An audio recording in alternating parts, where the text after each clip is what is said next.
Uh, yes, Okay. 4 and 5 are in the hearing room Okay. in person. Okay. Great. Then we're going to get started. The recording has started. Start. Mr.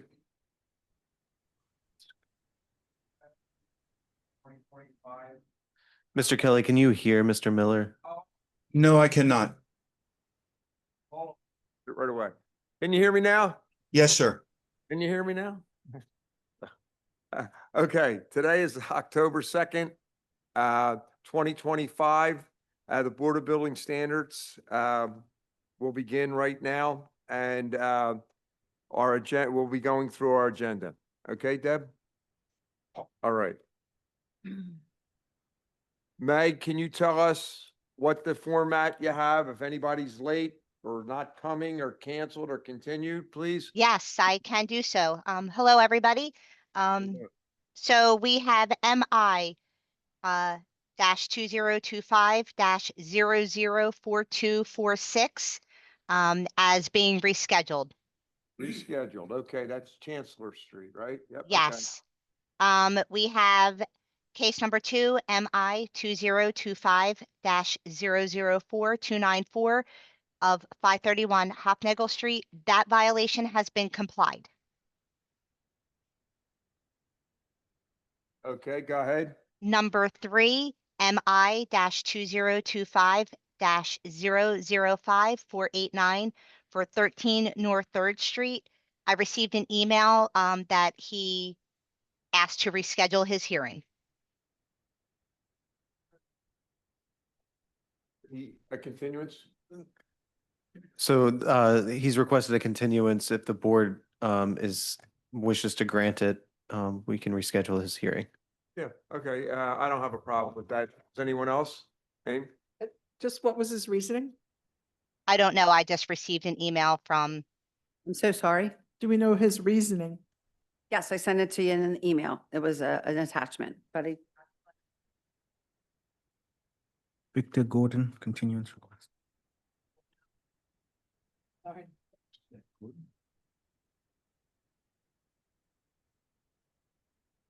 All right, it's health related. I grant the continuance.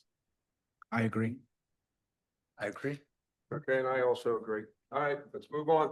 okay, so for number 4, I have an agreement with the appellant. I'm not sure if he's in. Do you want me to skip over that part until, do you want me to skip over that one for now?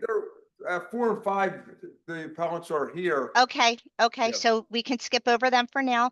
Okay, number 6, MI 2025 004 for 425 North Robinson Street. There is no action on part of the board.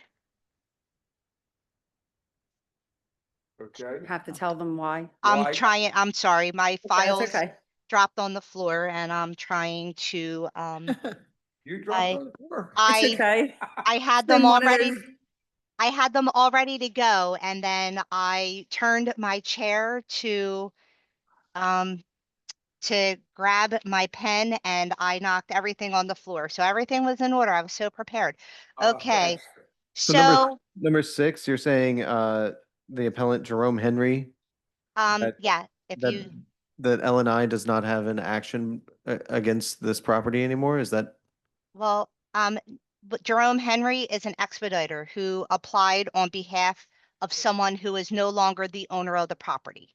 I just, So, yeah. the reason I ask is I believe that's the same appellant as number 5, right?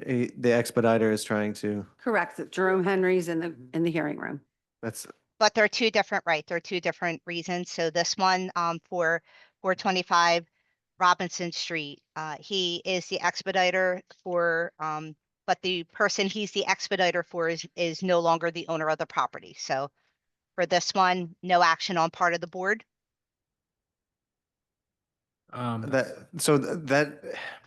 if you're saying that there's no action on the part of the board, that's for the board to decide. If you're saying L&I is not taking in action and is withdrawing a violation, perhaps, then it would be moot. The board Well, would consider it right. moot.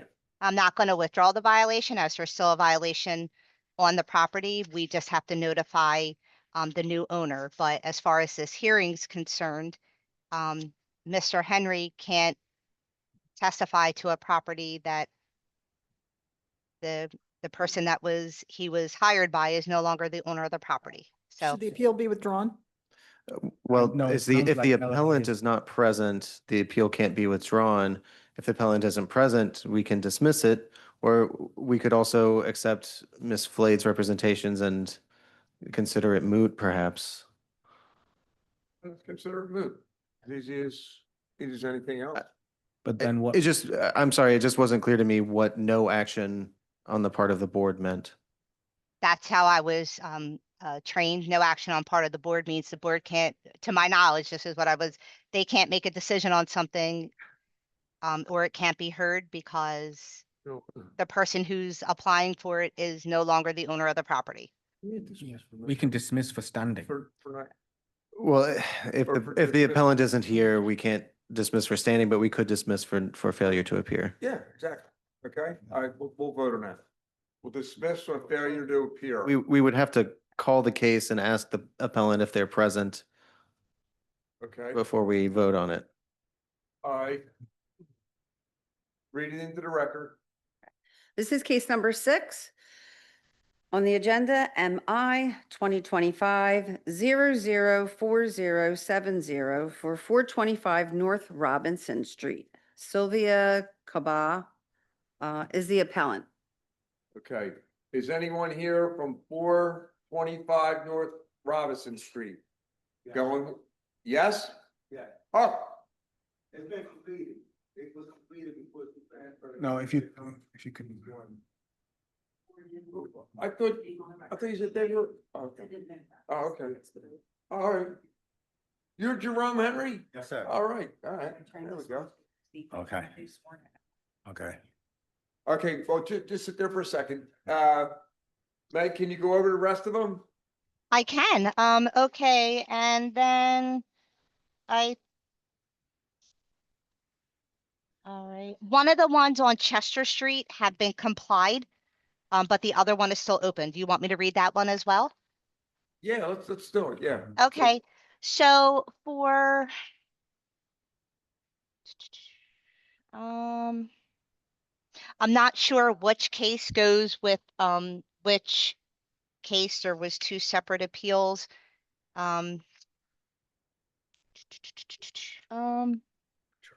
Or, I'll look up the CFs real quick. Is that would that help? I have CF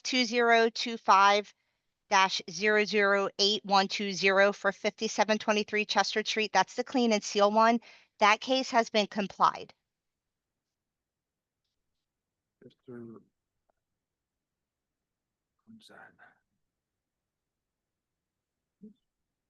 Could you repeat that CF number, please? Sure, CF 2025-008120. That's number 7 on today's list. Number 7, okay, and that's been complied, right? That one has been complied, but the other case attached to it is still open. I did speak to him today, earlier on the phone. He should be present, I believe, via Zoom today. Okay, we're gonna have to grant him the late appeal when he gets here. Yes. Please. And that's all I have as cases that are That completed. you were in touch with, okay, no problem. Yes. That's good, okay. Case number 7, MI 2025-003939 for 5723 Chester Avenue. Okay, Mark that as, all right. so this would be marked as moot. Moot. Moot. Moot, Moot comply? okay, all right, moot comply, all right.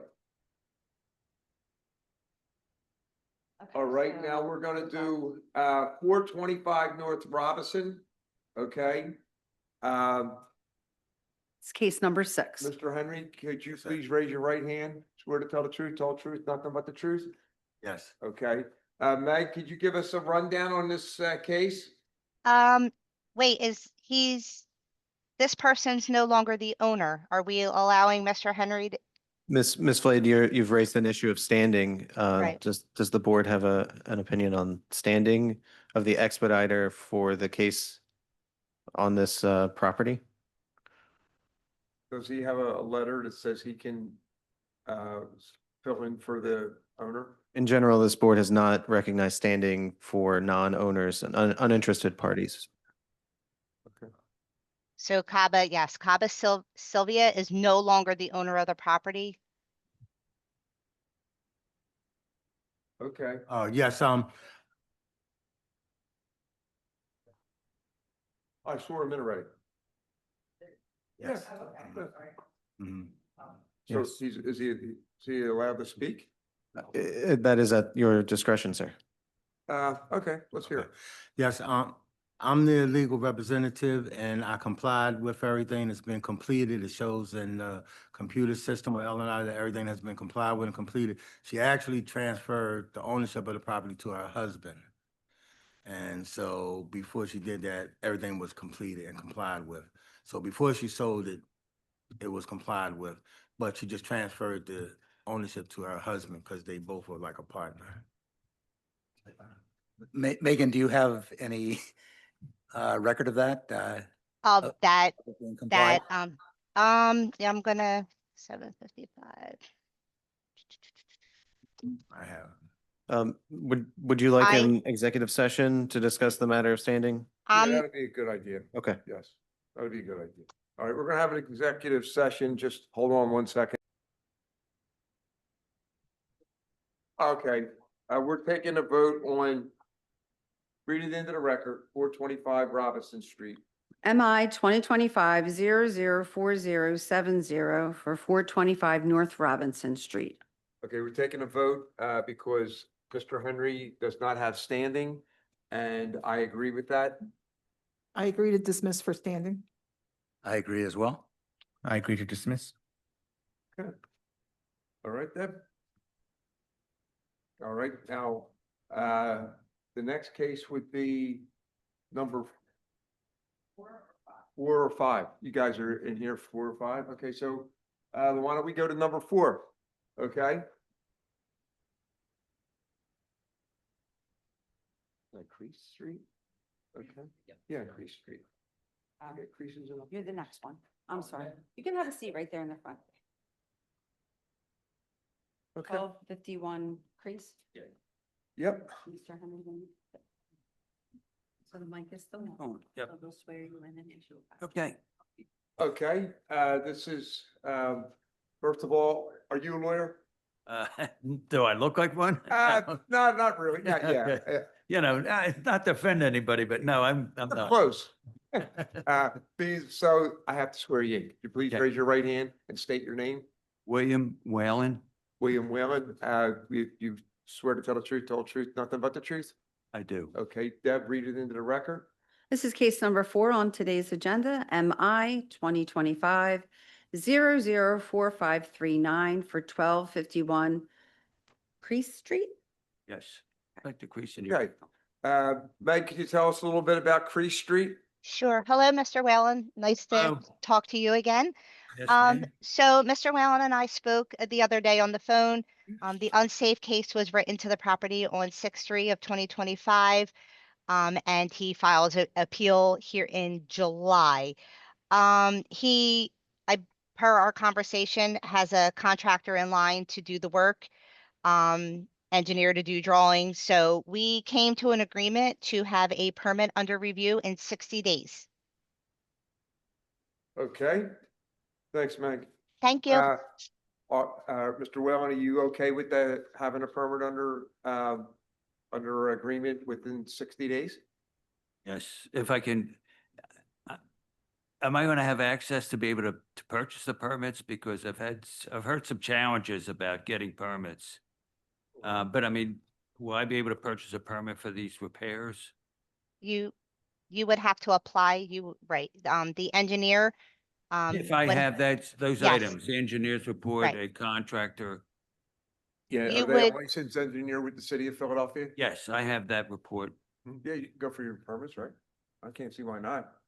Yeah, you would submit an application for a permit Yeah. to L&I, The requirement is that application be submitted as a complete package so that it is acceptable to LNI to review within 60 days. So it sounds like you have the plans and you have an engineer on board.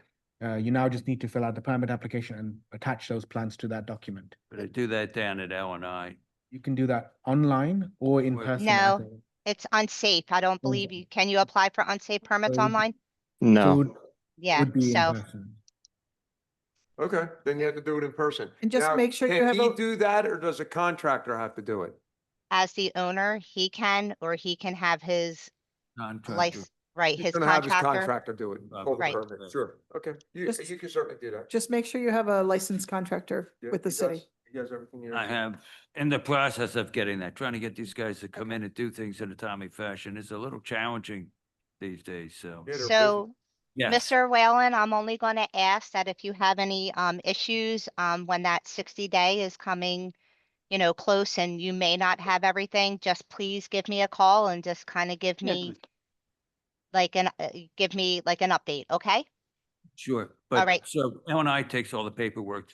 You people do not take, Yeah, we don't have it, then don't- LI takes care of that, and they go out and check on it, and they make sure that the work's being done, they'll know it. And if you get your permit within 60 days, we don't have any. But no, just to be, you don't have to have the permit, you have to have the permit in the system Yeah. in 60 days. Under If you- review, yes. If you have everything with you now, you could go to the basement of municipal services and apply. yeah, okay, I don't. Okay. I'm still waiting for the contractor to come, Okay. and it's still the engineer to come in with, I think he said drawings have to Yeah. be done. So the first phase of it's done, but the Mhm. drawings have to be done. Yeah, if you have a problem, like Megan said, if you can't. You get can the call me. permit, give Megan a call, and she'll take care of it and maybe extend it if it's an issue or something, all right? Could I ask you a question about zoning? Are you? We no? are not. I don't know anything about it. Okay. Good. We're outside. We worry about the board, you know what I mean? We have no, I don't have any awareness of, anything with zoning, Okay. so. I can give you an answer. I don't know if you like it. Well, I'd like to get an answer, but Not like. Not, Okay. yeah, this is. no, that's fine. The Okay. pretzels were good though, is that, That's it. okay, the pretzels you had, they were tasty and all? You want one? No, thank you. We can get rid of them. Thanks for- Pretzel. Thank you then. All right, you're done. That's it? Yeah, That's that's it. too easy. So I think we have to vote on it. We have to vote for continuance. Oh. Oh, okay. All right, you're done. Thank you very much. Okay. Have a good day. That wasn't hard, was it? It was too easy. That's right. This board, we're here to appease people. That's what we do. Thank you very much. You're welcome. Thank you. Okay. What do we got next? Farmer Street. Okay.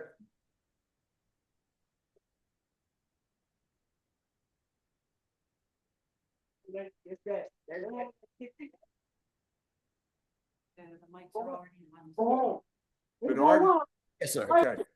Could you please raise your right hand? Yes, sir. Swear to tell the truth, all truth, nothing but the truth? I do. Okay. Mr. Henry, could you please raise your right hand, swear to tell the truth, the whole truth, nothing but the truth? Yes. Okay. Deb, could you read that into the record, please? Sure. This is case number 5 on today's agenda, MI 2025-004071 for 5724 Harmer Street. Okay.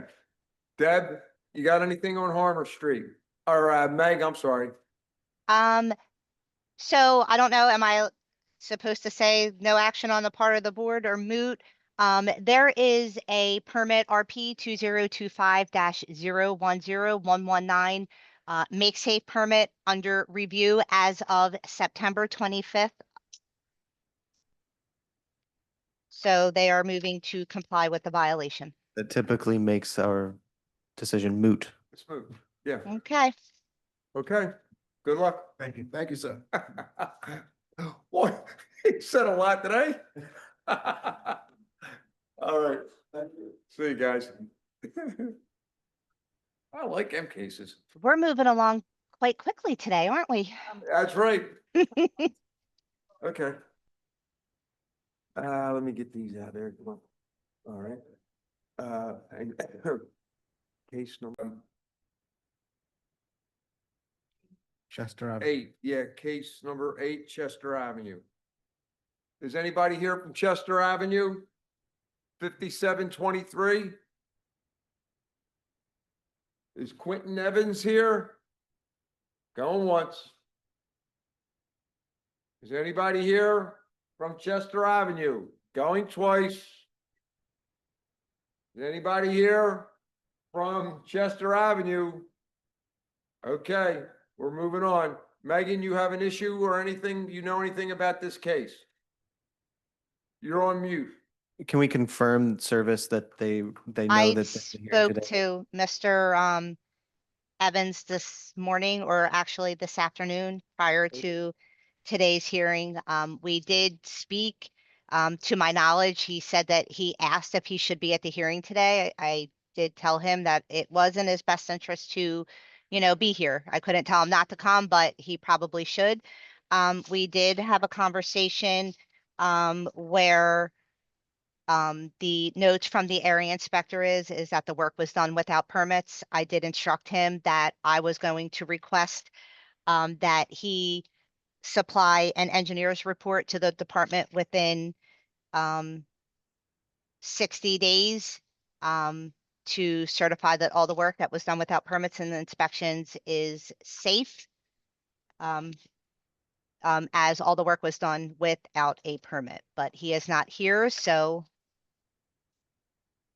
he can't confirm to that conversation. Okay. I have a question on this. Sure, it is unsafe, by the way.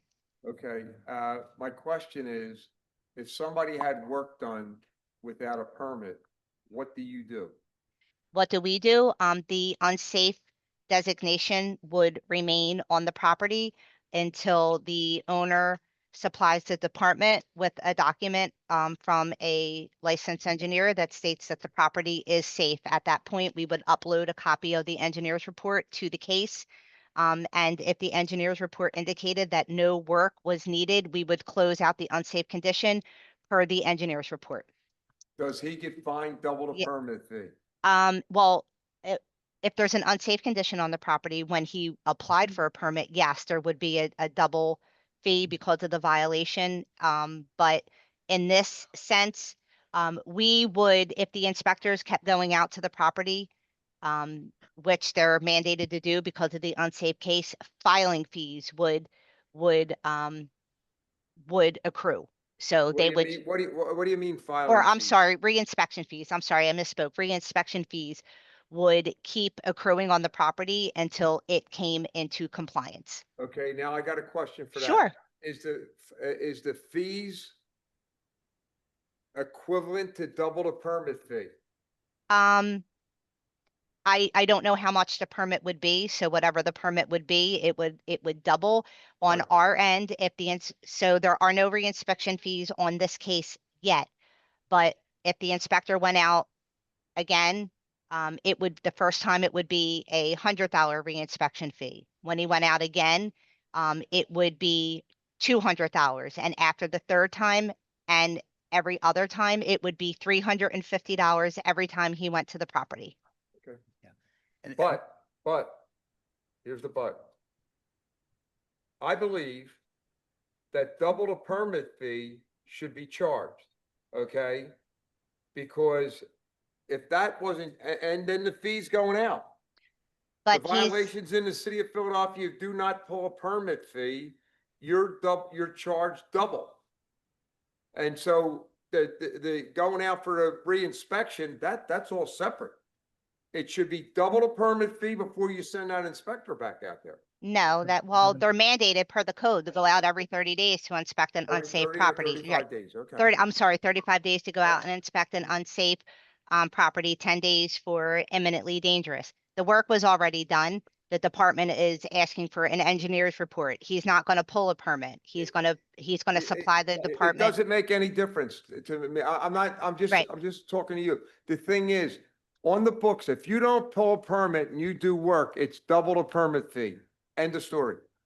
They have to pay double the permit fee. You know, maybe we want to keep the libraries open. And we start letting all these people get away with that, that's not good. So everybody should pay the same here. So it should be double the permit fee. So I don't believe anything should take place until it's double the permit fee. Can you find out from the law department if that's the case? Because this is ridiculous. Separate question, Megan. If the engineer's report indicates that work is required, I assume that'll continue under the same violation until it's satisfied. Is that correct? Okay. Thanks. You're on mute. Megan. you're on mute. I'm sorry, my boss came over to me. I'm sorry. Yes, that's what I indicated a few minutes ago, that if he Uh-huh. supplied the department with a report and any work needed to be done, that, yeah, he would need a make safe permit to close out that violation. However, if no work was needed and the engineer signed off that everything that was done without the permit and the inspections is safe, the department would close out that violation. The department would close out that violation per what the engineer report stated. If they- Without paying double the permit fee. But if, right, but yes, because, but if he does not supply an engineer's report to the department, then what would happen is, I'm gonna set a reminder. If he does not submit an engineer's report to the department, or the inspector goes out to the property and sees that an engineer report has not been supplied, then he will refer it over for a CCP review request. And then I would put a court packet together for it. We would send it over to the law department, and then they would tack on fees and fines, which I would request at on the court packet, and then they will backdate the fees and fines to the date of the original violation. I think that's good, the fees and fines. I think that's excellent. Right, so if he doesn't It's- supply the but, end, but I'm not finished. okay, The thing is, it's still not double the permit fee. This Wait. is rampant in this city of Philadelphia, and it has to stop. Okay, so I want someone to find out from the law department if they have to pay double the permit fee. And if they have, and whatever it is, I want to know. okay, well, if they don't Okay. pull a permit, I'm just gonna, right, if they don't pull a permit, we can't charge them double permit fee. Well, the thing is, you're charging them the double permit fee because they did not pull the permit. That's the code in Philadelphia. Well, right, well, the violation would be written for work, I know, but right, the thing I know is. what you're saying. I if we could understand what you're refer that saying. To someone. Right. No, I don't mean anything against you. Can we refer that to someone? Because this gotta stop. It has to stop. Yeah. So if we could refer that to somebody, I want to know, I would like to have an answer on that. Yeah, I think we Okay. should take that up as a question Mhm. to the commissioner. or whatever. Okay, if it has to go to the commissioner, send it to the commissioner because I'd like to talk to the commissioner. Okay, It's not going through Megan's office, that's all I'm saying. okay. So- I, All right, fine. Nothing, Meg, nothing against you. I don't take it mean that, personal, right, okay? I It's totally nothing understand. personal. All right, It's Meg, not personal. how do I I got you. find out about that?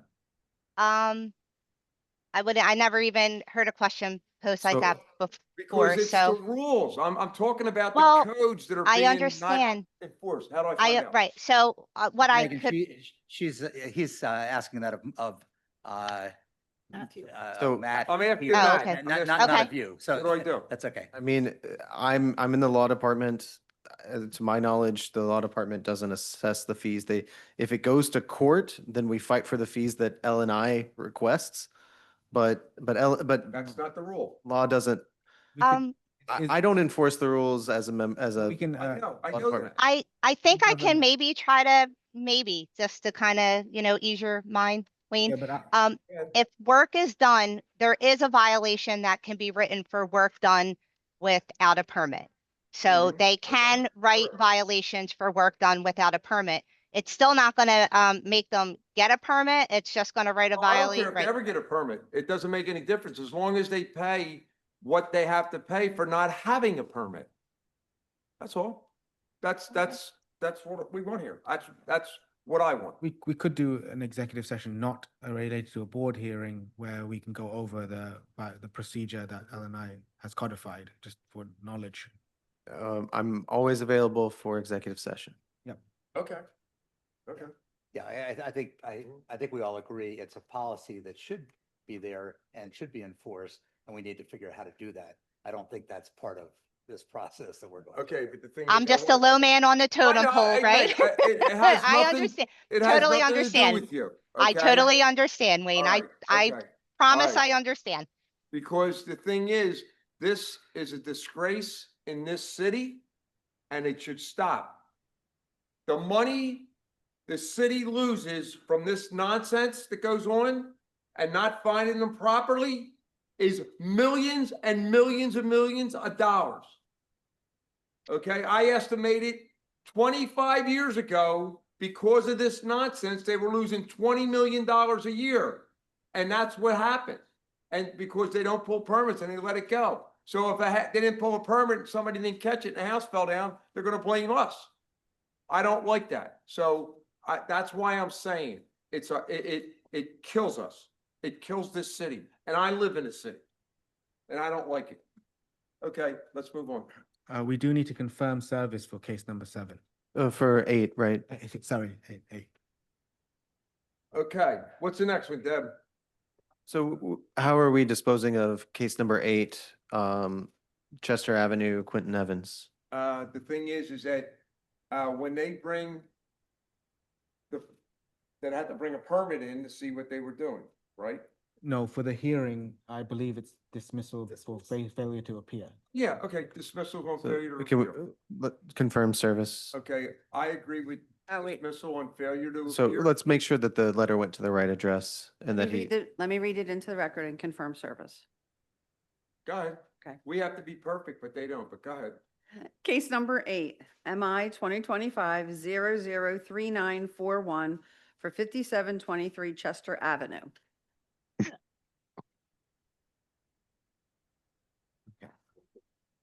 Yeah, I'm just waiting.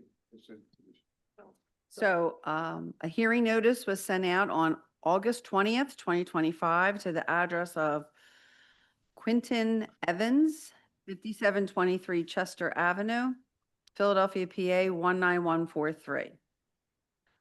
And also an email was sent Monday evening, September 29th, with the Zoom link to attend the hearing for today. Okay, good.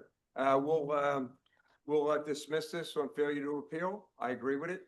I agree. I agree. One question though, Debbie. It says on here petitioner, mailing address 915 Allen Drive, Yaden, Pennsylvania, with service issued to that address. All right. That's on the next one. On This the is cr- appeal form, it says 5723 Chester Avenue. No, Yeah, so that is their mailing address. The that's next listed on the- piece.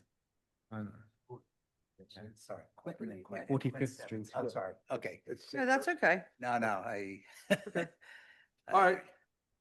All right, so everybody has I the, agree to dismiss. Yeah. Thank Thank you. Hey guys, this was my last case, but can I just make an announcement real quick to the board before I go? Anything you want to say? So I'm just letting you know that, effective, today, Tom Rabakowski was promoted to, manager. He is no longer, the point of contact person for any kind of BBS hearings, tax review board hearings, court hearings. So we will have a new supervisor, or I will have a new supervisor stepping in, to do, who will be my supervisor, and overseeing like the board's hearings. So he will be here on October 14th. So the next set of hearings that we have, he will be sitting in just so he can get himself, acclimated to the new court process. And who But is you're gonna that? Be with us all the time, right? I'm gonna be with you. Yes, you can't get rid of me real Okay, that I easily. don't want to get rid of you. No, Hey, but Did you get a um, promotion?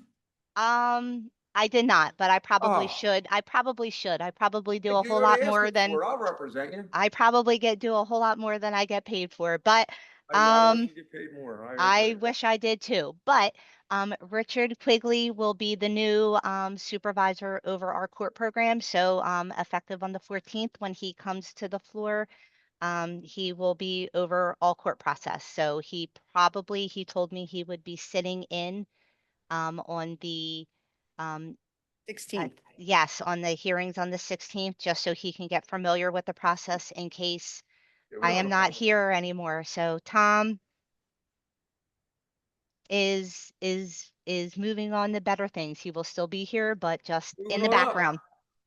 Yeah, he's in the Oh, background now, so. There you go. That's a North Catholic, guys. Yeah.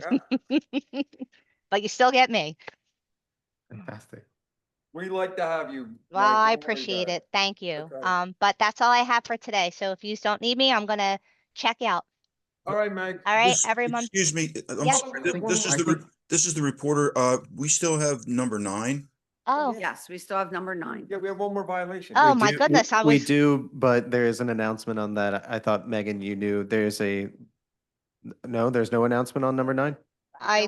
No. wait a minute. Is that Miss? That's Oh, there's Martha two- and Quincy Oh, wait a Evans. minute. I'm sorry. There's problem. two, There- there's There was two. there was a continuance request for number Yes. 9. I'm sorry. There's two. I didn't realize when I spoke that there's two owners with the last name Evans. So I Yes. did speak to Quentin Evans today. Okay. But yes, when I spoke to Miss Martha Evans for 1232 South 45th Street, she told me that she did in fact send an email saying that she needed she was not going to be able to make it today. That's correct. So I was just confirming on the record that she did send an email asking for a continuance. Okay, so we'll vote on the continuance, right? No, we don't have to? Okay.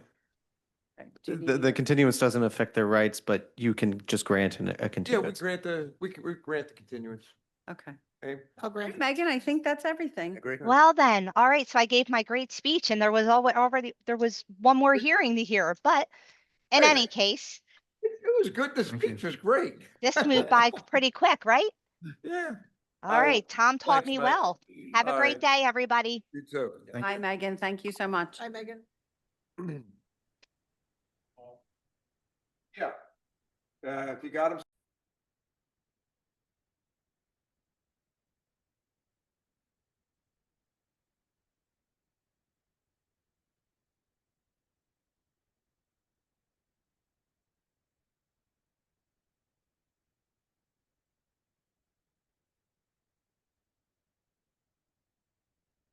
Go Dimes. Hey Dimes, where you at? Hello? Hey, Wayne, what's up? All right, Pat, just check and see if you're there. Yeah, I'm here. All right, good deal. Yeah, I'm like I told Amy earlier that my kid's got a physical therapy appointment, so I'm gonna kind of be like mobile, like you last week. But right Yeah. now I'm good. Yo, if you got to roll. Don't worry about it. All All right. right, but I'm good for now. All right, pal. Yep. Okay. Is anyone here from 2235 North American Street? Bob, is that you? That's me, yes. Okay. Bob, you a lawyer? I am a lawyer. You look like a lawyer, okay? Is there anybody else with you going to be testifying? Yes, I'm joined today by a few folks, 2 from Digsaw, 2 from Jensen Hughes, and someone on behalf of the project management team. Okay, here's what we're going to do. We're going to swear everybody in, and you got to state your name, and I have to swear you in individual, not the lawyers. The lawyers don't have to be sworn in. They never lie, right, Bob? That's right, exactly. Okay. Yeah. All right. Not with my Okay. last name. Okay, who's next? Who's first to be sworn in? May, why don't you go first? Just state your name for Mr. Miller. All right, May. Hi, I'm May Narisaranical. I'm the owner's representative for Okay, FAI. Good. Just raise your hand. Swear to tell the truth, whole truth, nothing but the truth. Yes. Good job, May. Who's next? How about Harris? You go next. Harris? Hi, Where you at, Wayne. Harris? Harris? Hey, Can you Harris please Ford. Raise your right hand. Swear to Yep. tell the truth, the whole truth, nothing but the truth. I do. State your name, Harris. Harris Ford, Dixon Architecture. Okay, who's that? Who's next? Although I don't think he's going to say anything. Why don't we just have Jamie Okafor, if you could just get sworn in just in case you're going to testify. All right, Sure. James, could you raise your right hand? Swear to tell the truth, the whole truth, nothing but the truth. I do. Can you state your name, please? Jamie Unkefer with Okay, is there anyone else? Yeah, I got 2 more, just the stars of the show here. How about Seth Jacob from Jensen Hughes? Where's he at? Right here. Oh, okay, please raise your right hand. Swear to tell the truth, the whole truth, nothing but the truth. I do, yes. State your name, Seth. Seth Jacobs. Okay, who's next? Seth, is Jay coming today? He should be. Let me shoot him a message. Where you at, Jay? Well, if he ain't here, when he comes, we'll swear him in. That's All fine. right? Okay, let's get started. I'm Wayne Miller, board member. Amy Rivera, board member. Ted Agus, board member. I'm Pradeep Parekh, board member, and for the remainder of the hearing, I'll have to recuse myself. Okay, Okay, no problem. thank you. John Dimes, Fire Code. Matthew Webster, Board Counsel. I'm Matthew Wojcik, LNI Supervisor. Deborah Richardson, Boards Administration. Okay, Deb, read it into the record. Okay, this is case number 10 on today's agenda, MI 2025-005858 for 2235 North American Street. Okay, whoever's going to present the case, please do. Thanks, Mr. Miller. Just a very, by way of just a very brief setting of the table here. We represent the Foreman Arts Initiative Incorporated. We're here today on 2235 North American Street. The property is improved with an existing two-story structure. On the southern facade of the building, which we'll show you in a moment, we propose a new opening, which is why we're here today. Okay. To the south of 2235 is 2227 North American Street, which is also owned by Foreman Arts Initiative. For reference, that property is not improved, nor does Foreman Arts propose any new building on that property. It'll be an active recreation use. Although we recognize that although there's no building there, nor is one proposed, we nevertheless have a fire separation requirement, which is why we're here today, because of that proposed new opening on 2235. So to that end, which we'll discuss, we do propose a no-build covenant over 2227 North American, which we'll show you in just a moment. I see Seth's already sharing his screen, so I'll turn it over to Seth to present the case to you. Okay. Yep, can everyone see my Good, Seth. screen? Yes. Awesome. So here's the project site. Currently there's 3 lots, all under the same ownership. The plan is to create a central garden between buildings 3 and 2. As you can see above, sorry, where's my mouse? There we go. We've got an exterior lot line that's essentially 0-foot separation distance from the exterior wall on building 3. Per the IBC, table 705.8, this would limit us to having no openings in the south wall of this building because it's on the lot line. So the intent is to request that the fire separation distance be considered with the easement. Oh, is there a question? Sorry. No, somebody's making noises. I don't know. Gotcha. Okay, so if the interior lot line did not exist, IBC would allow a placement of an imaginary lot line between buildings 2 and 3. The stated easement shown above simulates this condition to ensure an open space is maintained next to the exterior wall to increase the fire separation distance from 0 feet to 5 feet based on the center line of the no-build easement. There we go. So, excuse me. The reason we're doing this easement and this opening is this building currently has one single exit in the top right of the building over here. The proposed new opening will provide a second code-compliant exit located as far away as possible from the existing exterior exit door. In addition, this exit will serve as the accessible entrance, meeting the IBC Chapter 11 requirements from an at-grade garden area. Now, the property line is inherited. It's not how the site currently functions. The lots operate as one unified complex under single ownership. With the proposed easement, the fire and life safety protection is equivalent to if no interior lot line existed, and the garden is already integrated into the design as a recognized open area. So this 10-foot easement between the 2 lots with the same ownership will be a designated no-build area. The easement increases the effective fire separation distance from the building 3 wall to the easement midpoint, totaling 5 feet, which would increase our permitted wall openings to 25%. And we currently only need 9%, as we can see in this graphic here. Only 9% of the wall is needed. So we're requesting the use of this midpoint in the no-build easement to be considered for the fire separation distance requirements. Is this easement already active? Like, has it been filed? It has not been filed. It's been drafted. So we did not record it intentionally, just because we wanted to have this hearing and wanted to make sure that this would go through. Okay, is there a unity of use between the lots? Because I No. think that would resolve it. No, it there's- wouldn't actually. No, It no, there's no wouldn't? unit use. No, it does not affect any, it would not, do anything with building. It's for zoning purposes only, Okay. but they could just consolidate the lots and this variant, and this refusal would go away. Yeah, and I can just to that point, Matt's correct, but to that point though, that the reason we haven't consolidated lots is on my advice, only because it's takes anywhere from 8 to 12 weeks to get through the survey district, and with our timing, we just couldn't afford to hold up our zoning permits for the buildings and otherwise. So that's why we're on the track that we're on. Well, this is going to need a zoning permit anyway to document the easement on the neighboring lot, because now there's going to be a portion of that lot that like you won't be able to build on, and the yards will have to be measured to that line instead of the lot line. So it's going to need that, and really only that, because once you get that lot adjustment permit issued, documenting that easement on the neighboring lot, and you record the easement agreement, at that point, we would just review it based on that new fire separation distance, and then that's it. Bob, what's the timeframe for the easement filing and reporting? Good. If the board were to approve it, obviously with the condition that we have the easement and no bill covenant in place, I can have it recorded by tomorrow. Okay.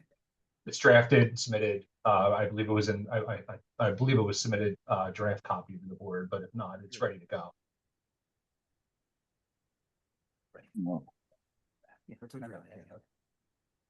It was submitted. The draft was submitted with the plans. Just put that as a condition, it has to be reported. Good. Yeah. Are there any other issues? Is there any other issues? I will accept the declaration of easement, and you're gonna have it recorded tomorrow? We can have it recorded tomorrow, Mr. Chairman. Okay, tomorrow or by Monday or whatever you're gonna do, whatever you're gonna do it by. Is everybody in favor of that? Aim? I'm in agreement of granting this variance with the easement. Uh, Right, I'm in agreement, and with the assumption it'll show up as a proviso in the variance. Yes, and I'm also in agreement of it. Okay? Good luck, guys. Thank you very so much. Okay. All right. Gotta go get it.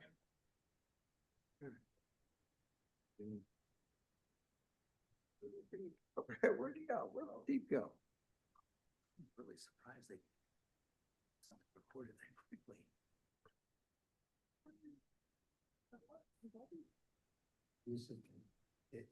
As a concept to prove that variance,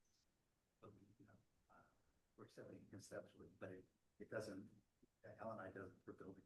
So we can't accept that. That's right. But it was all based on that. It's still a variance. You know, with the proviso that whatever, you know, and then if anything ever changed, so it's not.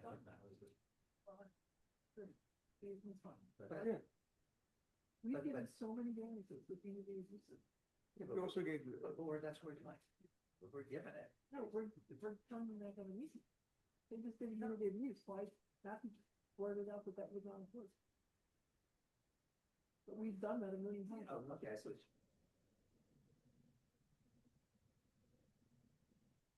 We're ready, we're ready. Are you, okay. No, we're good, we're good. Okay, next case. Let's see. 11, right? 262 South Third Street. Who's here from 262 South Third Street? Is that Anthony? Yes, it's Anthony Sarantanakis, yes. Well, that's a mouthful, Anthony. Man, that's pretty good. Question. Are you by yourself? I am by myself, yes. You're a lawyer, right, Anthony? No, I'm an architect. I was Okay, the right. applicant. All right, raise your right hand, swear to tell the truth, the whole truth, nothing but the truth, I do. and state your name. Anthony Sarantanakis. Okay. John, you have it? Chair, I have a slightly different spelling on the screen. Mr. Sarantanakis's name only has one N, R-A-N, and on my list it says R-A-N-N. Could you please confirm? It only has one end. Thank you. Sorry, probably my error. Okay, here we go. Let's get started. I'm Wayne Miller, board member. Amy Rivera, board member. Ed August, board member. Pretty correct, board member. John Dimes, Fire Code. Matthew Webster, Board Counsel. Matthew Wojcik, LNI Supervisor. Deborah Richardson, Boards Administration. Okay, could you read that into the record, please? Certainly. Case 11, MI 2025-005296 for 262 South Third Street. This was rescheduled from a previous hearing. Okay. I put that date down. All right, good. Anthony, you want to state your case? Yes, we are seeking to, we got a zoning permit to, for a change of use to 5 units for this historic townhouse in Society Hill. And we received, when we filed for building permit, we received an refusal for the 4th floor, the upper level of the top unit, which is on the 3rd and 4th floor, because it has one means of egress, an existing stair, and a fire escape. And the nature of our discussion last time when we presented at the last meeting was that you wanted to see additional information on the rear egress through the backyard of the building because it's in Society Hill and it's connected to the greenways. So there is a rear egress through the backyard of the building into a right-of-way, St. Michael's Way. And you wanted to see that documented. You wanted to see the deed, which I've also provided, and you wanted to see some additional documentation of the existing fire escape. And the existing fire escape does go from the 1st floor of the, from in the rear of the building, sort of in the center of the rear of the building. And it goes from the 1st floor, from the ground floor up to the 4th floor. So there is an exit from the 4th floor to through the fire escape, in addition to the an exit through the stair that leads to the lower level of the 4th floor. The entrance to the unit is on the 3rd floor. It's a 3rd and 4th floor unit. And there is an exit from the 4th floor into the fire escape and into the stair, into the main stair of the building. There's also an exit at the 3rd floor in the same unit into the main stair of the building and into the fire escape. And if you want me, I can share my screen and indicate that. I can show you. Go ahead, Anthony. Share your screen. Okay.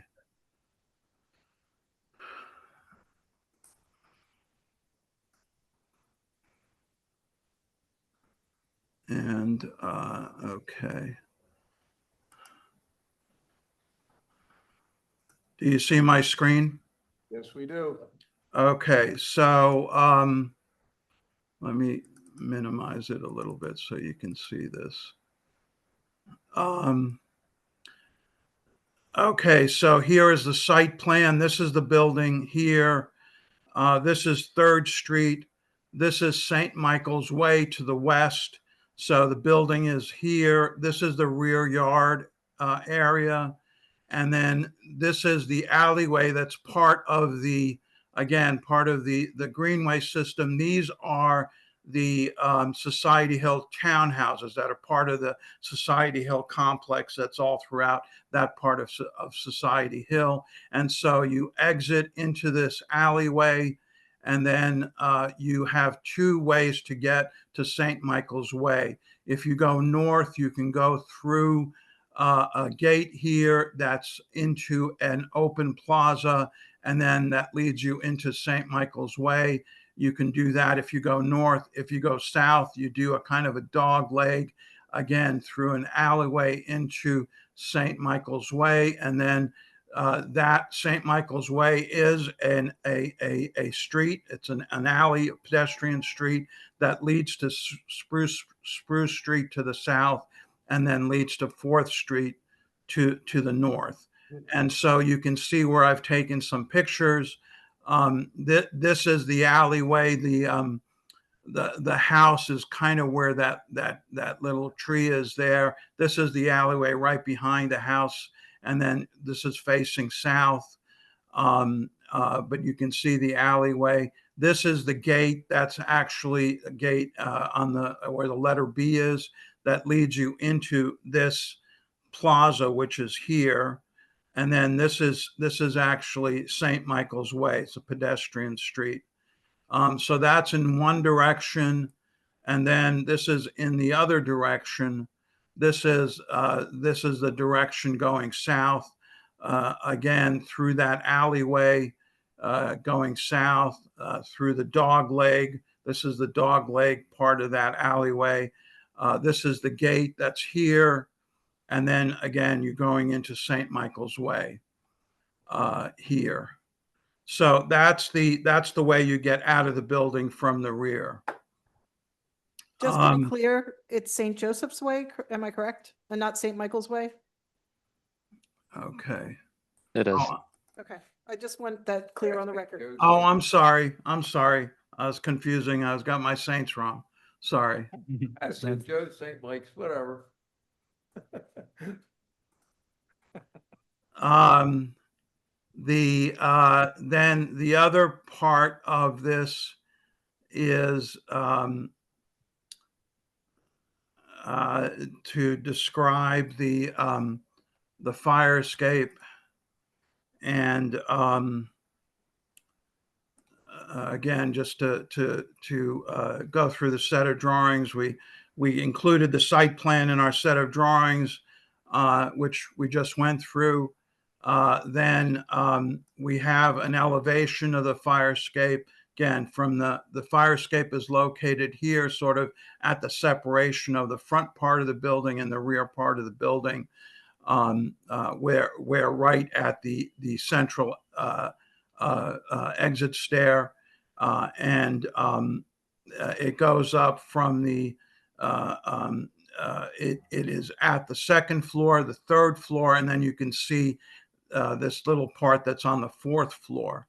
And again, we also illustrate that on each floor plan. There's a basement, that's the first floor.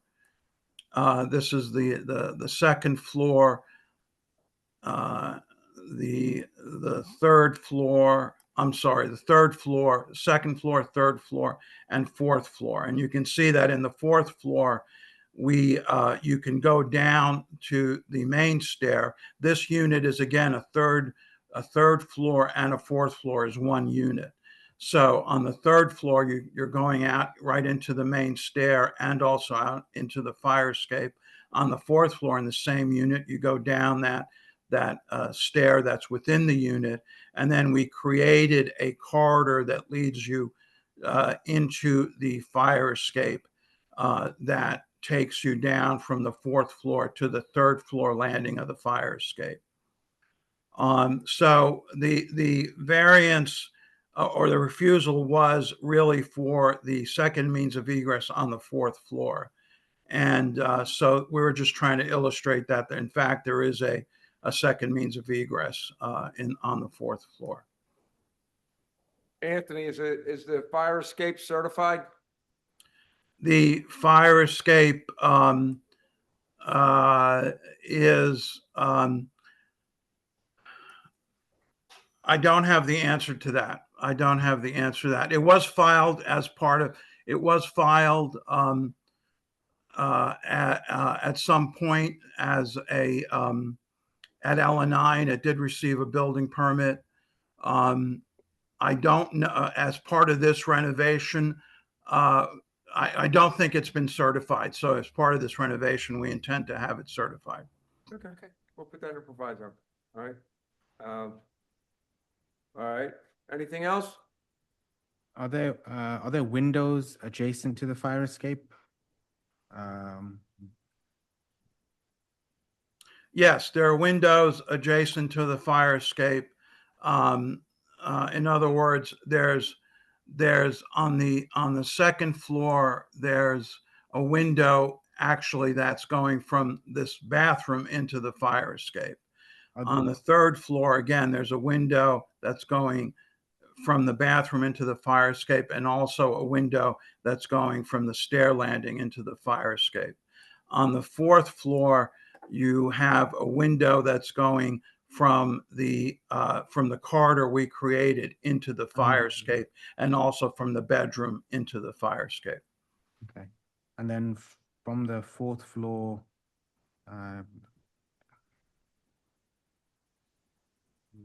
the access is through a window, or will that basically be a door? No, the access is through a window. There's an existing window. There's an existing double window there. There are two windows right next to each other. And so the access is through one of those windows. For L and I'm unable to find the requirement. Is a window a permitted access to a fire escape? Or would it be appropriate to just to say that as a proviso, the fire escape has to meet all the, construction and access requirements in the existing building code? I'm trying to find it.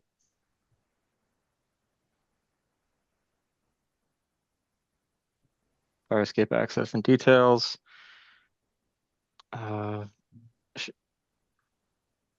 Windows shall be permitted to provide access from single dwelling units or sleeping units in groups R1, 2, and I1, or to provide access for spaces having a maximum occupancy load of 10 and other occupancy classifications.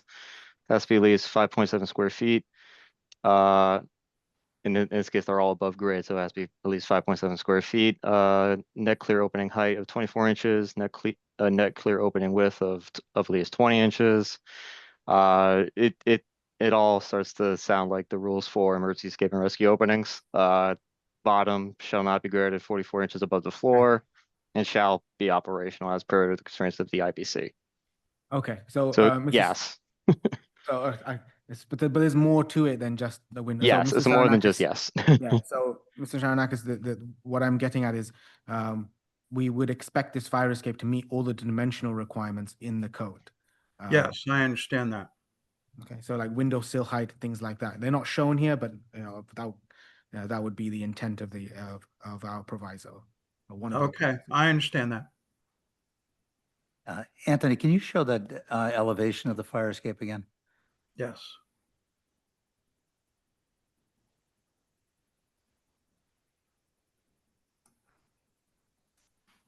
Okay. Here, I can enlarge it a little bit.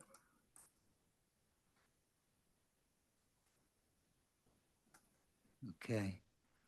So essentially, there's a guard at all levels, just where the stair itself is. And this, to Pradeep's point, I guess those rails will meet whatever code requirements there are. And then the ladder dropping to grade, does that require any kind of restraint? I don't know. Behind the back, or? Yeah, I'm not sure. I don't know off the top. Yeah, that's why I asked Ellen. I don't know. There's a lot of details for fire escapes in the fire code. I just don't know if we can like look at these and confirm. I just want to make. Will it being certified make sure all the? Yeah, exactly. Yeah. Okay, that's fine. Yeah, this fire escape was recently built. It was not, I wasn't the architect at that point that it was built, but it was designed and built by a fire escape company, that does fire escapes. And so, and I've talked to them, and they tell me that it was built according to the fire escape code. So my intention is if we get through this, that we will go back and resubmit. I'll talk to the plan examiner and we'll resubmit again, including the fire escape, so that we can get it certified. Anthony, make sure you have a sprinkler head over the center of those windows leading Yes. into the fire escape. Yes. Okay. Yes, you had mentioned it last time, and we intend to do that. Okay, good deal, man. Is that it? Yeah. Everybody in agreement with it? I think we can agree. Yeah, we would have. Do we need to state the provisos We'll put them into. or put them in the decision letter? You should probably do both. Okay. State them and put them in the letter. what I have written down, the provisos would be a sprinkler head at each window that accesses the fire escape. The fire escape must be certified. And each window must meet the requirements for a fire escape. Opening size, sill dimension, etc.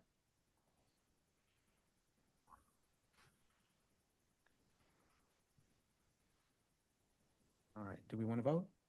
Okay, good. We're in favor of, we'll give you the variance, based on the provisos. I'm in agreement. I'm in favor. I'm in favor. I'm in favor. Okay, good luck. Thank you. All right, Anthony. See you. So long. All right, pal. We got Allegheny Avenue. Then we got Chestnut Street. All right. Okay, who's here from Allegheny Avenue? Here. Just you, Tom? And Chris? Manna? Hey, Chris, okay, I gotta swear you guys in. Mr. Miller, I'm sorry. I don't know if your microphone is on. You're right, John. Thanks, pal. Tommy Tran, could you please raise your right hand, swear to tell the truth, whole truth, nothing but the truth? Yes. State your name. Tommy Tran? Okay. Chris, could you please raise your right hand, swear to tell the truth, whole truth, nothing but the truth? I do. Can you state your name, please? Christopher J. Manna. Okay. I'm Wayne Miller, board member. Amy Rivera, board member. Ted August, board member. Pradeep Parekh, board member. John Dimes, Fire Code. Matthew Webster, Board Counsel. I'm Matthew Ojigal, and I supervisor. Deborah Richardson, Boards Administration. Okay, Deb, read it into the record. This is case number 12 on today's agenda, MI 2025-006213, 2534 East Allegheny Avenue. Okay, whoever's going to present the case, go ahead. All right. Why don't I start? I'm gonna share the screen. Okay, go ahead. Yeah. We were requesting for not installing a sprinkler system to this property over here. It's a two-story building. The use for the second floor that is in question for not installing the sprinkler system is only for a purpose of one apartment unit, which will be occupied by the commercial operator, well, also the property owner, the commercial operator of the first floor pharmacy people. The entrance and exit is separated. This commercial is in the front, and there'll be a side entrance for the second floor in the side of the building. So we are requesting for not having a sprinkler system.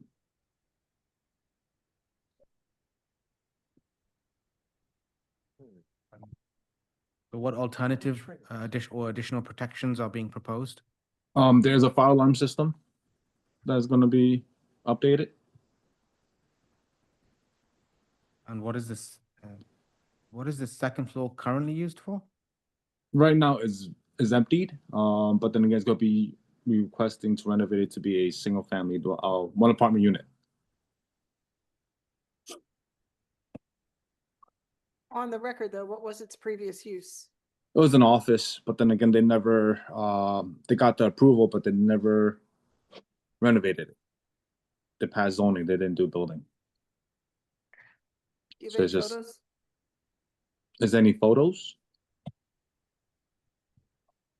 Let's see.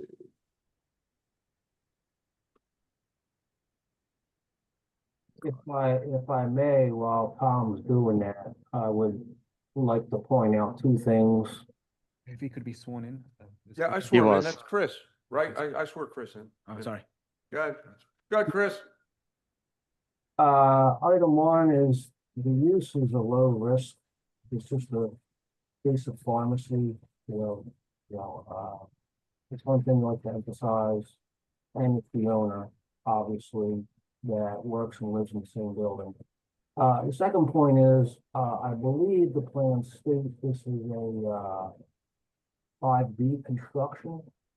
But I might suggest that the original construction was actually 3B, where you have masonry walls and combustible pollution rates. So I'd just like to point that out. Thank you. Real quick, this is Lieutenant Dimes. The reason for the variance is, I understand you don't want to put in a sprinkler system, but if the code requires it, usually there's a reason, like you can say there's something equal to a better, it was written in error or something. What's the reason that you're not putting in the sprinkler system? There's one other thing I could mention, I believe Tommy might be able to elaborate more, is the alterations that are all proposed are interior alterations. There's no structural alteration, there's no change in stairway, no changes to joist or anything. So, perhaps, the level of alterations, determined by the examiner, suggests triggering an upgrade to sprinkler. You're saying the level of renovation, you're saying it was written in error then?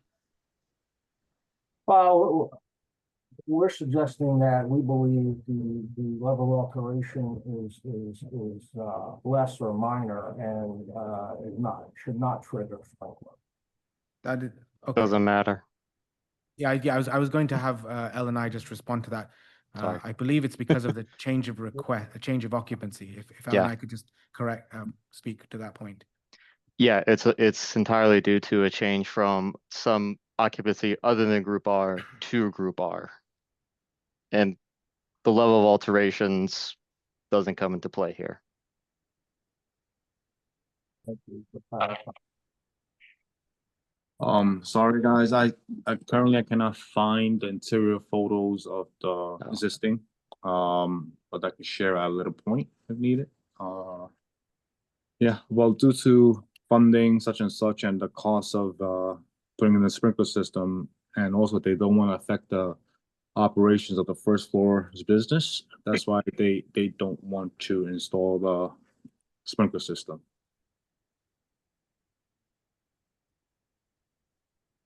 The business operations of the first floor.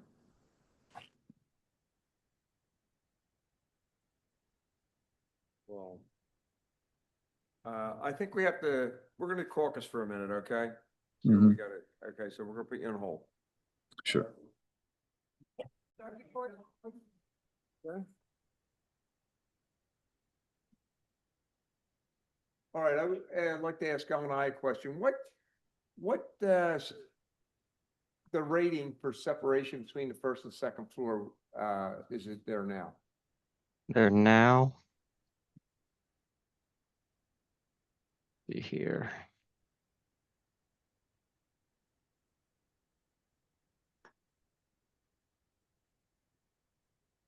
Trying to see where this would be on here.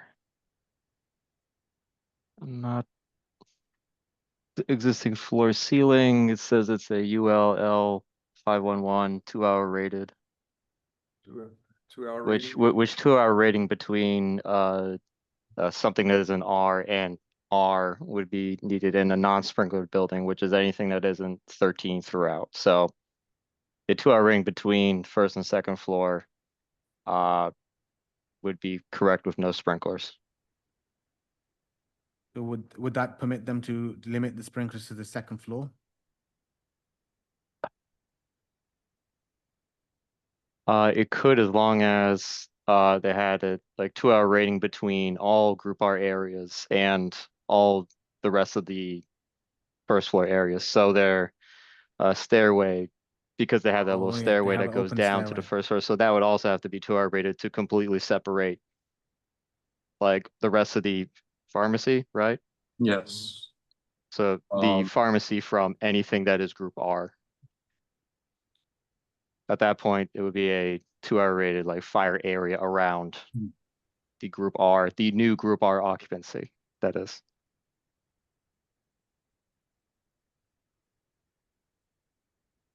If I could ask a question, Tommy, was the original plaster preserved and they went over it? Or did they remove all the plaster and put more modern drywall? Well, they will remodel all the interior, so it will be modern. Reason why I ask that is because sometimes it's arguable that original plastic construction is thick enough can have a justifiable fire rating. Hmm. Let's see. They more than likely will remove and renovate the whole thing. Yeah. So here's some of the existing pictures. That would be tied to the permit then, Yeah. to, upgrade, egress pass corridors and such. I mean, you said. Correct. Okay. Thank you. Okay, we have two options here. One, if you can get a 2-hour rating completely around the whole first floor, separating the second floor, you would only have to sprinkle the second floor. If not, you would have to sprinkle the whole building. Right.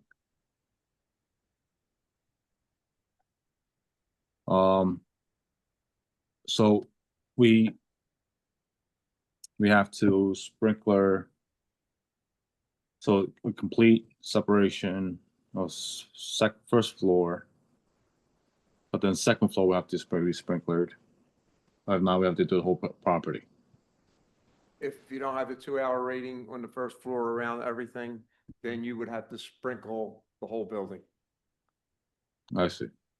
And if you had the 2-hour rating, you would only have to do the second floor. I see. I'm missing. It will also, the client also, maybe a major challenge for them to install the sprinkler system due to it being on Allegheny Avenue, and also in front is a bus stop. And connecting to it, it will just be major hardship. Oh, I'm sure there's other places on Allegheny Avenue or sprinklered. That's just that's the nature of living in the city. Yeah. It could potentially come off Belgrade too. Your sprinkler contractor could tell you that if they, Question to Matt or Pradeep. If they only were sprinkling the second floor, the residential, could that be 13R? Whereas if they did the whole building, it would have to be 13? So if they're just going to do the second floor, because it is just group R3, one dwelling unit, the IBC does allow them to install 13D in that just the second floor. It is pretty rare for that to happen, to put a 13D system. But the IBC does allow it in group R3. And this would be group R3 isolated to just that second floor, the fire area that is. So like they can do it. But I don't know what their sprinkler contractor is going to tell them to do though. No, I think Ted was asking if it can be a 13R only. Yeah, on it the second could. floor, not a D. Mhm. Oh, We're yeah. not interested in a D. Sorry. Yeah, it could absolutely be 13R on the second floor. All right. Mhm. It could be 13 throughout, 13 on the first floor, 13R on the second floor, or because they're isolating the fire area to the second floor, it can just be 13R on the second floor, but it would just satisfy that requirement to install sprinklers up there. Mhm. Yeah. So it would still have to be 2 hours all the way around and all that stuff. Correct. And if they're gonna sprinkle the whole building, then they could put a 13 on the first floor and a 13R on the second floor. Yeah, that could. All right, okay. All right, that's up to you guys, what you guys want to do. We'll put it into proviso. And you decide what you want to do, okay? Unfortunately, we have to be consistent with sprinkler systems. It's not as much as, we have to be consistent. We can't, change our consistency. We try to help by limiting the amount of sprinklers you have to put in, but, unfortunately, you're going to have to choose one or the other. Understood. Okay? All right. Got it. Good luck, guys. All right, Thank you. all right, bye-bye. Thank you. Right. Hey, Wayne, I'm gonna jump to this physical therapy appointment. I think you got one left, Go ahead, right? John, talk to you, pal. All No right, later, problem. guys. Yep. All right, buddy. Let's go to bed. Smoke them together. Okay, who's here from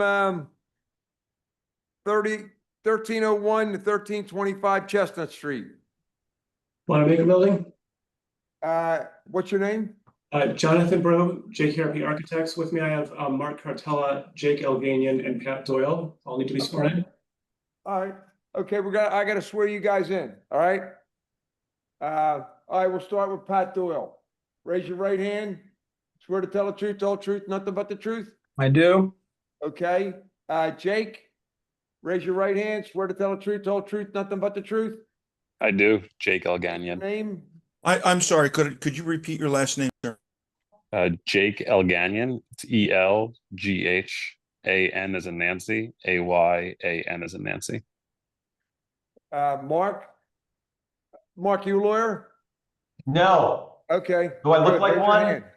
If you were a lawyer, we not to swear you in. All right, raise your right hand, swear to tell the truth, whole truth, nothing but the truth, and state your name.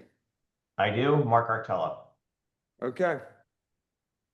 I'm Wayne Miller, board member. Excuse me, Chair, I believe you have to swear Mr. Brown as well. Jonathan. Oh, Jonathan, where's Jonathan? It says JKRP in the name. He's holding his right hand up. I didn't swear you in, Jonathan. You did not. Okay. All right. Please raise your right hand. Swear to tell the truth, the whole truth, nothing but the truth. I do. State your name. Jonathan Bro, JKRP Architects. Okay, good. I'm Wayne Miller, board member. Amy Rivera, board member. Ted Agus, board member. Pradeep Parekh, board member. Matthew Webster, Board Counsel. I'm Matthew Ojigal, Supervisor. Deborah Richardson, Boards Administration. All right, read it into the record, Deb. This is MI 2025-005384 for 1301 through 25 Chestnut Street. This is a reconsideration. Okay, whoever's going to state the case, go ahead. I'll start.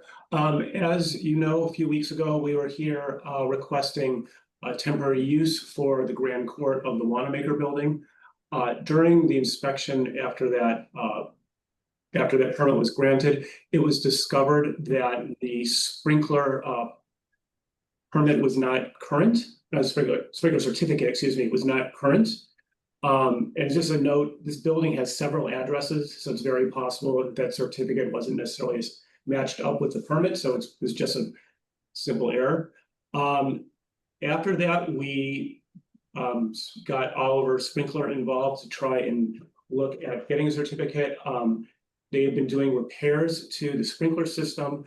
So Pat is on the call to speak to the repairs they're doing. Mark Cartella and Jake Bain are here with ownership. And what we are requesting is based on the discussion that will happen on the repairs and the condition of the sprinkler system, that we are able to still have the temporary assembly based on the testimony of it being in an acceptable condition in lieu of a certificate. It should also be noted that the work we're doing right now is actually specifically for this temporary assembly use for the next few months.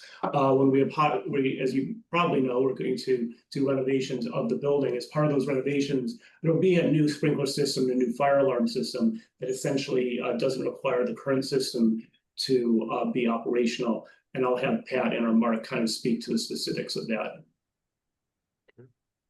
So just hopping in there before I turn things over to Mr. Doyle, this is just evidence of, I think, the ownership's team, inclusive of Altera Property Group and TIF Cornerstone, as Jake Elganian is president and CEO of, our continued efforts to accommodate various cultural groups and non-for-profits requests to host productions and events within the building as we enter into the holiday season. And we are trying our best to reasonably accommodate those requests, and I think in many regards going above and beyond.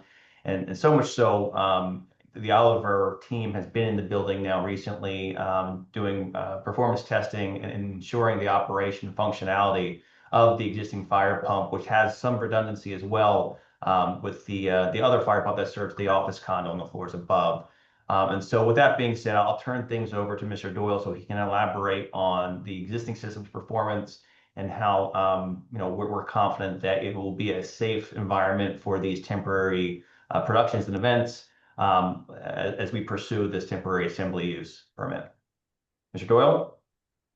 Yes, so the retail portion of what was considered Macy's at one time, way back when in the 80s, they separated this building between the office tower and the retail portion. Oliver has been doing the maintenance and service on the office tower for the last 30 plus years. That portion has a current certificate. The Macy's portion would change contractors almost every year. Oliver was brought in 23 to do the testing, found a significant list of repairs, submitted those quotes, nothing was done. As we all know, it changed ownership a couple times. Maybe just got lost in the shuffle here. So Oliver was brought in by Altera and Lincoln to do the inspection of the retail portion, during which we have found a list of, what I would consider minor things, but at the same time, significant repairs that would withhold a clean certification. Oliver has proposed those repairs and they have been approved. So we are going to start those repairs that we should complete within the next few weeks here to make this a certifiable system, with the exception of the existing fire pump. The existing fire pump for the retail portion that is slated to be replaced under this larger construction project is about 40 years old and performing at about 83% of its rated capacity. So it would technically hold up a normal certification, but we feel that it is an operational sprinkler system. We did go up to the 3rd floor, which will be the highest occupied floor during these assemblies and performances. We did flow water.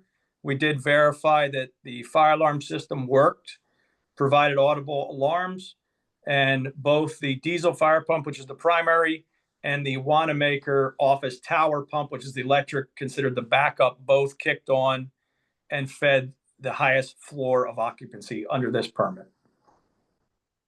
What was the pressure on the 3rd floor, Pat? The pressure on the 3rd floor, Wayne, we used the hose valve, right? We used the hose valve as the highest demand. So the fire pump kicked on at 150 pounds for loss, translating into it was above the 100-pound minimum at the 3rd floor. No, Pat, that wasn't for the whole building, right? The electric was for the rest of the high rise above the Macy's floors?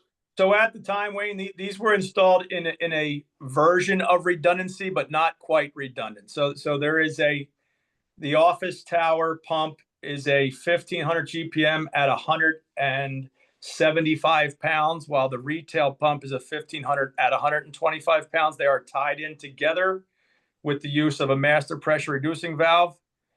So both pumps feed both systems, but the retail pump would not be able to support the highest floor of the office building.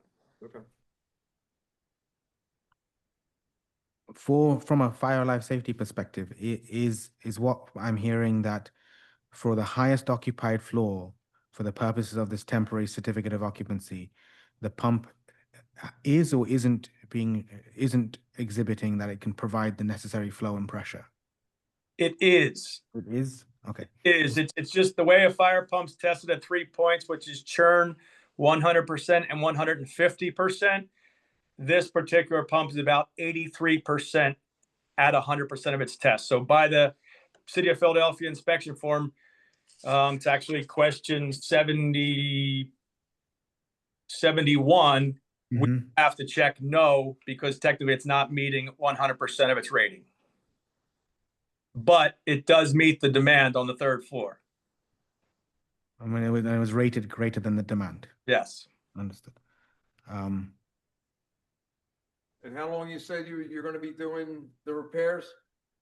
Well, the repairs are just a couple weeks. So the repairs are accelerators out of service. One drive valve has a broken spring. They're relatively minimal, albeit deficiencies. we expect to move through these, you know, give or take our availability of material, but, you know, within the next 3 to 4 weeks. For the repairs, is the permit submission able to document what's been mentioned here with regards to the pump capacity and that it can serve the highest occupied floor? Because the repairs, from what it sounds like, are being done to accommodate the temporary certificate of occupancy. So we can do that. We have not submitted anything for permit yet based on this hearing. Because it sounds like what's happening is we need to make sure that the design area for the fire pump is recognized as not being the tallest floor of the building. And then beyond that, it's recognized that the pump can serve that design area. It just happens to be a different area than the highest floor of the building. Unless I'm misunderstanding what's being said. So this particular, we're talking about the retail portion that only goes to the 3rd floor. So we're not talking about the highest floor in the building. The highest occupied floor in the building is the caterer that's handled by a separate pump. That's a certified system that meets its demand, meets 150%, all that. So we could put what we feel the actual demand at 80, the actual output at 83% is, that we feel it's greater than the 3rd floor occupancy, which is covered on this temporary permit. We could put that on there. Is the covered the Macy's portion, is that a diesel pump there? It is a diesel pump. And then the other one's an electric, right? And Correct. And they're hooked together? They are tied in together. Okay.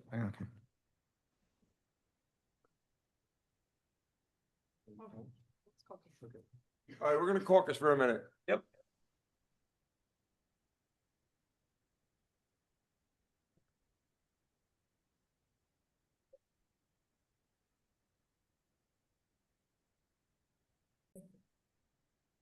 Okay. Pat, what we want you to do is to state that on a plan, that what is on the 3rd floor is 83% of what it should be. And we have no problem granting the variance to get that done. But you have to, what else did you want? No, that was it. Just have it. Just that? Yeah. Yeah. Yeah. So, yeah, state that on a plan that that the 3rd floor is only 83%, but it's still adequate to fight the fires. And Pat, how do those pumps work? So it is unique. It is tied in through a master reducing valve that allows the retail to kind of live at about 170 pounds, while the high-rise portion, obviously in the basement is about 250 almost. Mhm. So it uses the master reducing valve to allow the high pressure to stay in the high rise and the retail portion to that way, Wayne, there's no pressure reducing hose valves and everything up through the. Yeah, I got you. I got you. But Pat, down on that mezzanine and all through it, that's all heavy pipe down there, ain't it? Yeah, that's part of the portion. These heads are older than 50 years old, which is part of our proposal. We're going to be taking a sample of the retail heads, send them out for testing per NFPA. All right. It's all heavy duty Schedule 40 and 80 screwed old stuff. Man, I'm gonna have to come out of retirement. We'd like to see you down there. All right. Mr. Miller, may I ask a question? Yes. Given that, does that absolve the need for a fire watch? That was it. Wasn't that in the last, the last, Yeah. the last, time you came in? This is 2 different, items. The last time, I think the fire watch was on that issue, wasn't it? It was the fire watch was part of the fact that it's an assembly occupancy. It's a temporary change. Mhm. So instead of being subject to all of the requirements as if it was a permanent change of occupancy to assembly, we were using the bulletin that L&I issues for temporary occupancies to accommodate such change. One of the conditions of that bulletin is establishing and maintaining a fire watch during that temporary occupancy. So the fire watch would be removed if you want to approve this as a permanent assembly occupancy, which I don't believe is the project's goal. No. A procedural question. So since the application was by me for the temporary assembly, where does Pat need to file his plans? And what is he filing for and with whom specifically? So a fire suppression permit for the repairs, typically that includes things like changing heads, and it doesn't include changing piping, which I don't think is what's been described. It just seems like repairs in place or in kind. And then in that, including a statement that's signed and sealed that talks about the conditions that were described. I don't think it changes the certification form, but it should probably be attached to that to show that even though it's not being able to achieve the 150% pressure rating, it's to be able to achieve operational needs for that occupancy, if that makes sense. So this came up as an inspection required from the temporary assembly. So when that inspector comes out, he or she would then have notification of the variance on Pat's application. Correct. You should let them know, but it would all be it should, Ellen and I can respond to this. All the permits are addressed to the same address. All the permits are attached to the same address. So the inspector should be able to view those approvals. You don't have the system down, do you? You put the system back in service every day, right? Yeah, the system is 100% in service, and all of the deficiencies were strictly repairs, rain accelerators being replaced, drive valves being replaced, some leaking pipe, all no change in the system whatsoever, just repair work. Okay. You guys all right? Any other questions? Have we all voted on this matter? No. Yeah, we'll vote on it. I agree to give the variance. I'm okay with the variance. I'm okay with this. I agree with the variance. Okay. Good luck. Great. Thank you, everyone. Thank you. Thank you. Bye, mister. Thank you. See you. With proviso, they know it. I was just wiping off the rain for over his. There's a gentleman with it says Samsung SM. He's been here for a while, and I don't know when he came here. Sir, what case are you here for today?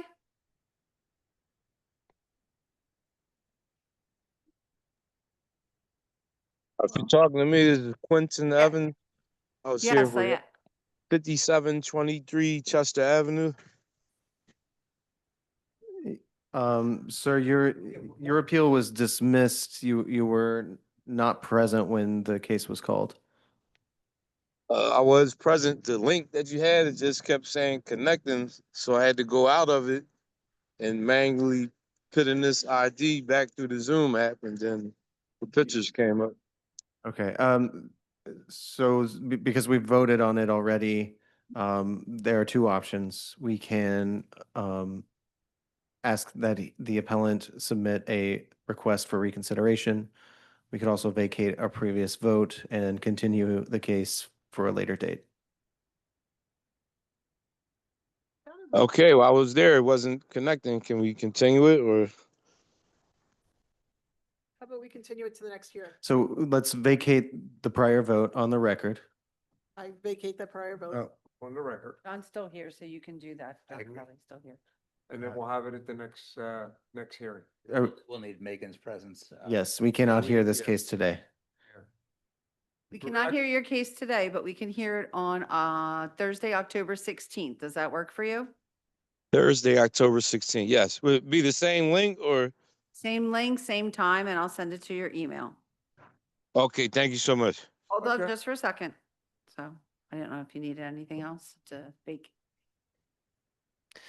As long as all of the board members have stated their decision to vacate the prior vote, and This it's is for on the, Number 8. I'm sorry? This is for case number 8, 5723. Yeah, we should read it into the record. Thank you, Pradeep. Case number 8 is MI 2025-003941 for Quentin Evans at 5723 Chester Avenue. We vacate our final, our Yeah, prior vote. decision. I'm in favor of it. I'm in favor to change or remove our previous decision. Vacate. I'm in favor of it as well. I'm in favor. Okay, good. Mr. Kelly, you have that? Yes, I do. Okay. And Very then we good. are continuing, The other guy. and we are now voting to continue. Okay, then we'll see you in Excuse me, wait. the 16th. I vote to continue this case to October 16th. I agree. I vote to continue this I case to the agree. 16th. I agree. Okay. All right, see you on the 16th. Thank you so much. All right. Thank you, sir. Thank you. Okay, and recording, John.